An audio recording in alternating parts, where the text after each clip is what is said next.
कुछ राज्यों में गुरुदेव माइनॉरिटी अफेयर मिनिस्ट्री के अंतर्गत 1,000 रुपए वजीफा मिलता है जो माइनॉरिटी होता है, यानी मुस्लिम और क्रिश्चियन है। तो झुग्गी में जो लोग रहते हैं उनकी आर्थिक स्थिति एक जैसी होती है। अब झुग्गी नंबर 1 में हिंदू रह रहा है, झुग्गी नंबर 2 में मुस्लिम है और झुग्गी नंबर 3 में क्रिश्चियन है। अब झुग्गी नंबर 2 वाले को 1,000 मिल रहा है, झुग्गी नंबर 3 वाले को 1,000 मिल रहा है, झुग्गी नंबर 1 वाले को 1,000 नहीं मिल रहा है। वो स्कूल में जाके पूछता है गरीब आदमी, भाई साहब क्या बात है, मेरे पड़ोस के बच्चे को तो 1,000 मिल रहा है, तुम्हें हमें क्यों नहीं मिलता? बोले क्योंकि वो क्रिश्चियन है, वो मुस्लिम है, इसलिए मिल रहा है, तुम हिंदू तुम्हें नहीं मिलेगा। अच्छा कोई बात नहीं, कोई तरीका नहीं है? हाँ तरीका है, तुम एक काम करो, नाम वाम अपना वही रखो लेकिन रिलीजन वाले कॉलम में क्रिश्चियन लिखवा लो।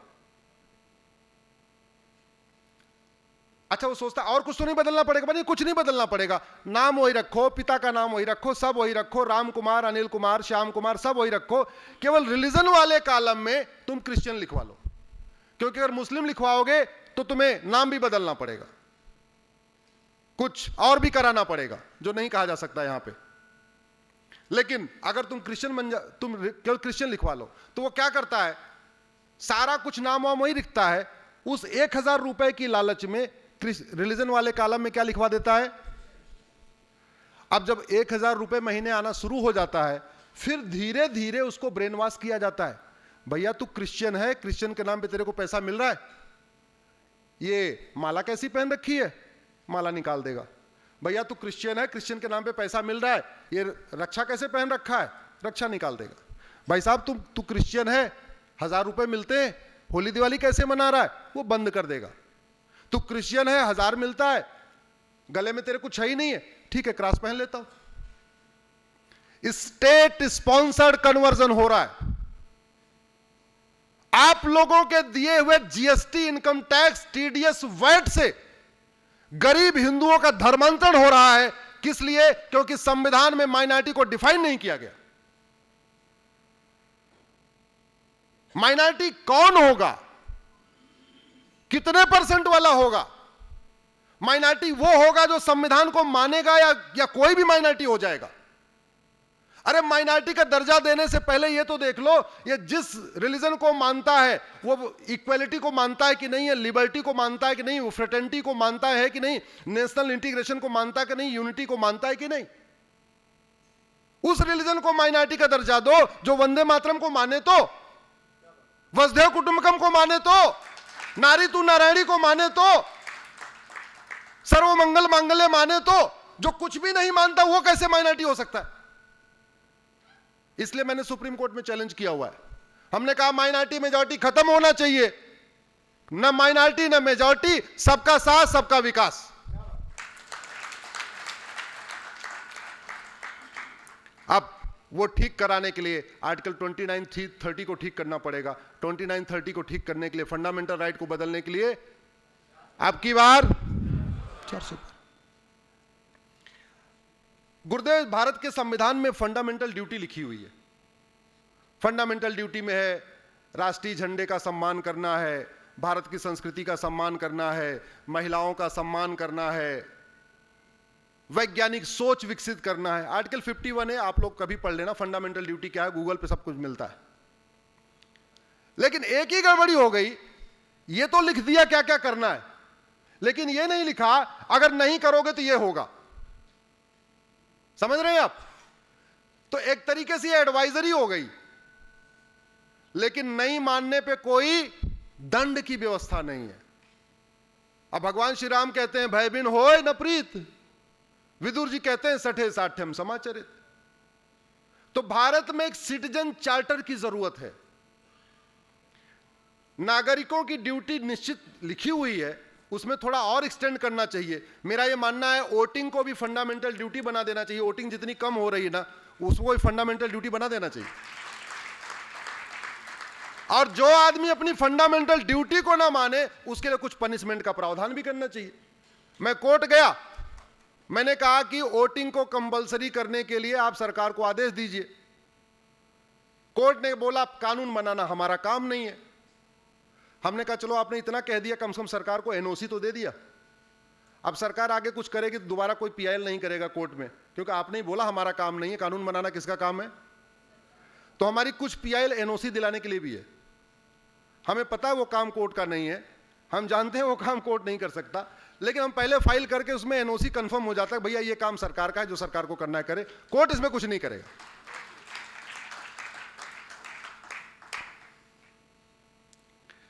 भारत में आपने गुलामी के नाम चल रहे हैं। दिल्ली किसने बसाया? युधिष्ठिर जी ने। युधिष्ठिर रोड है दिल्ली में क्या है? क्या भीम रोड है? जोर से बोलिए। नकुल रोड है, सहदेव रोड है, कुंती रोड है, माद्री रोड है, अभिमन्यु रोड है? नहीं। कृष्ण रोड है, बलराम रोड है? नहीं। Babar road, Humayun road, Tughlaq road, Ghazni road, Ghori road?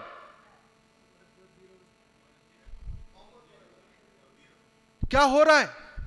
और आश्चर्य की बात, उस रोड से गुजरने वालों को कोई फर्क नहीं पड़ रहा है। गुलामी की मानसिकता इतना अंदर घर कर गई है, लोगों को लगता है क्या है, क्या फर्क पड़ता है?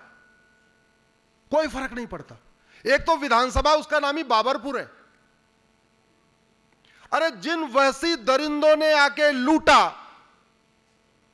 अत्याचार किया, पूर्वजों को मारा, बहन बेटियों का बलात्कार किया, उनके नाम पे सड़क मोहल्ले गलियां होनी चाहिए क्या? मैंने इसके लिए पीआईएल फाइल किया गुरुदेव कि भारत में एक रीनेमिंग कमीशन बनाया जाए। मैंने कोर्ट में कुछ स्थानों का नाम दिया।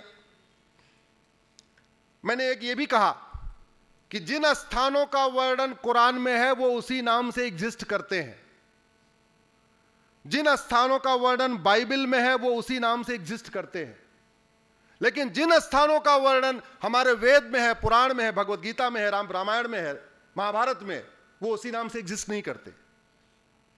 इसका नतीजा क्या हो रहा है? चूंकि कुरान में जो स्थान है इसी नाम से एग्जिस्ट करते हैं, इसलिए कुरान में जो कुछ लिखा है उसको लोग सच मानते हैं। बाइबल के स्थान आज भी पाए जाते हैं, इसलिए बाइबल में जो कुछ कहानी लिखी हुई इसको लोग सच मानते हैं। और हमारे बच्चों को सिखाया जाता है Ramayana is a myth, Ramayana एक काल्पनिक घटना है, महाभारत एक काल्पनिक घटना है, और हमारे बच्चे भी धीरे धीरे उसको मानने लग गए। क्यों? क्योंकि जो उसमें स्थान है वो तो मिल ही नहीं रहे। महाभारत में 5 गांव थे, भगवान कृष्ण ने 5 गांव मांगे, युद्ध टालने के लिए 5 गांव मांगे थे ना। आप ढूंढ लीजिए 5 गांव कहां है वो। इंद्रप्रस्थ मांगा था, वो दिल्ली बन गया। तिलप्रस्थ मांगा था, फरीदाबाद बन गया। सोनप्रस्थ मांगा था, सोनीपत बन गया। पानप्रस्थ मांगा था, पानीपत बन गया। व्याघ्रप्रस्थ मांगा था, बागपत बन गया। एक और गांव का वर्णन है उसमें गजप्रस्थ, वो गाजियाबाद हो गया। अब आप महाभारत पढ़ के वो गांव ढूंढते रहिए, आपको भारत आपको नहीं मिलेगा। और फिर हमारे बच्चों को कहा जाएगा महाभारत एक काल्पनिक घटना है, वो भी मान लेंगे हाँ काल्पनिक घटना है, क्योंकि स्थान तो मिल ही नहीं रहे। हमारे 51 शक्तिपीठ ये हिंदू मुस्लिम का विषय नहीं है, ये हमारी ऐतिहासिक स्थल हैं उनको रिस्टोर करने का मामला है। मैंने पीआईएल फाइल किया। हमारे 51 शक्तिपीठ में एक शक्तिपीठ है कीर्तेश्वरी, जहां माता का मुकुट गिरा। मुर्शीद खां नाम का लुटेरा गया, कीर्तेश्वरी मंदिर को तोड़ा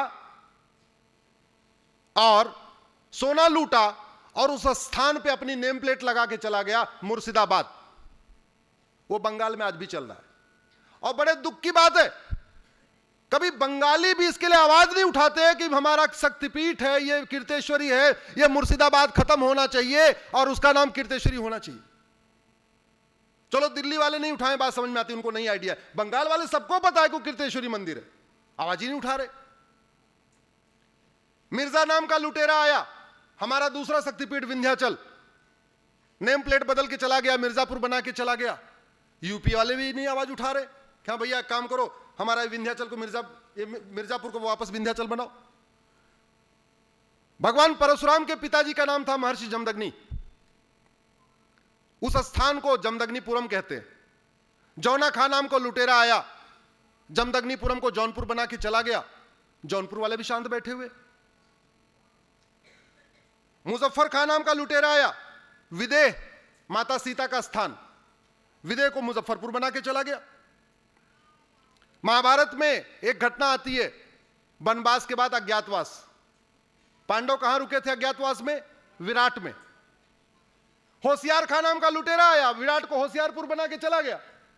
अब आप ढूंढते रहिए महाभारत पढ़ के, कहां गया विराट, कहां गया विराट। आपको विराट नहीं मिलेगा। नहीं मिलेगा तो जो बच्चे लॉजिकल हैं, जिनकी लॉजिकल थिंकिंग है, वो तो मान लेंगे ये काल्पनिक घटना है ही है। गाजी खान ने गजप्रस्थ को गाजियाबाद बना दिया, फरीद खान ने तिलप्रस्थ को फरीदाबाद बना दिया, फरूख खान ने पांचाल, पांचाली द्रौपदी, द्रौपदी पांचाल नरेश की बेटी। अब पांचाल नहीं आपको मिलेगा पूरे भारत में। क्यों? क्योंकि पांचाल फर्रुखाबाद बन गया।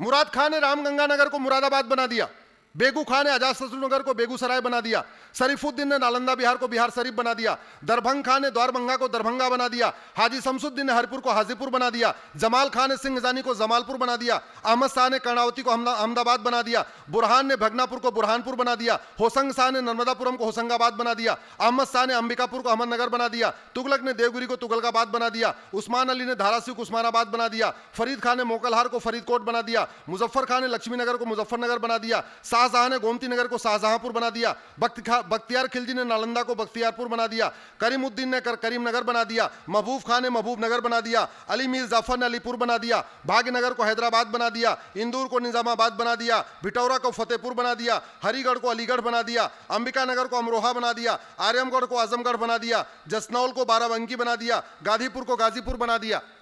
ऐसे मैंने 1000 स्थानों का नाम लेके सुप्रीम कोर्ट में पीएल फाइल किया। हमने कहा प्लीज, इतने सारे कमीशन बन चुके हैं, एक कमीशन बना दीजिए, रीनेमिंग कमीशन, और उसमें एक्सपर्ट डाल दीजिए, इतिहासकारों को डाल दीजिए, बुद्धिजीवियों को डाल दीजिए, जज को डाल दीजिए, जिसको आप डालना चाहते हैं डाल दीजिए। लेकिन और जो बात मैं कह रहा हूं उसको वेरीफाई करवा लीजिए। अगर मेरी बात सही है तो एक ऑर्डर पास कर दीजिए, इन स्थानों का नाम रिस्टोर होगा। जस्टिस जोसेफ साहब थे, जस्टिस जोसेफ साहब कहे, बोले कि भारत में आग लग जाएगी। हमने कहा मैंने हिंदू मुस्लिम थोड़ी किया है, अरे मैंने तो वहशी दरिंदों का नाम लिखा है। वो वहशी दरिंदे जो लुटेरे थे, बलात्कारी थे, वो आए चले गए, इसमें हिंदू मुस्लिम का क्या इश्यू है? और वैसे जो भारत में है ये तो सारे कन्वर्टेड हिंदू है ना, ये उनके वंश के थोड़ी है, वो आए चले गए। इनको आप क्यों कनेक्ट कर रहे हैं? भारत के मुस्लिम को आप वहशी दरिंदों के साथ कनेक्ट मत करिए। फिलहाल जो होना था वही हुआ, पिटीशन मैंने वापस ले लिया।